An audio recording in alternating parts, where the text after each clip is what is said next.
Okay, now that we know what Git is, let's talk about how we would install it on a Mac. On a Mac, it's actually pretty easy. You're going to hit Command Space and then type terminal.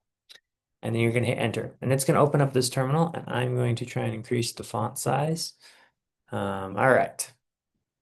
What you're going to want to do is you're going to want to type the word git and dash dash version. When you run that, some of you will see a version, and that means you already have Git installed and there's nothing left to do. The rest of you will see this pop-up here that asks if you want to install the command line developer tools. So I'm going to click install. I'm going to agree to Apple's terms and continue on battery power. I probably should have done this plugged in. Oh well. It says there are 15 hours. It shouldn't actually take that long, but I am going to pause until it's done.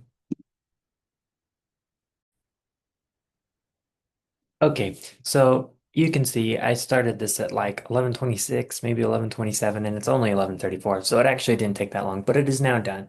So we'll hit done. Now if we come here and we type get, you can see that it says everything that you can do with get. So if you can type get on your command line and you see all of that, congratulations, you've installed get. There's a couple of things you're going to want to do in order to make sure your get runs properly. The first is you're going to want to type git config dash dash global space user dot name. And here's where you're going to want to put your username. I'm going to put Toa.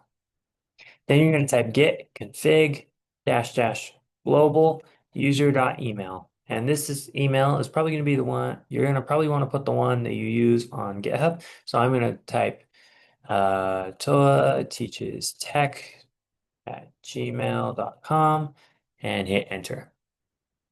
Once you've done that, you're good to go. You've got Git installed on your Mac.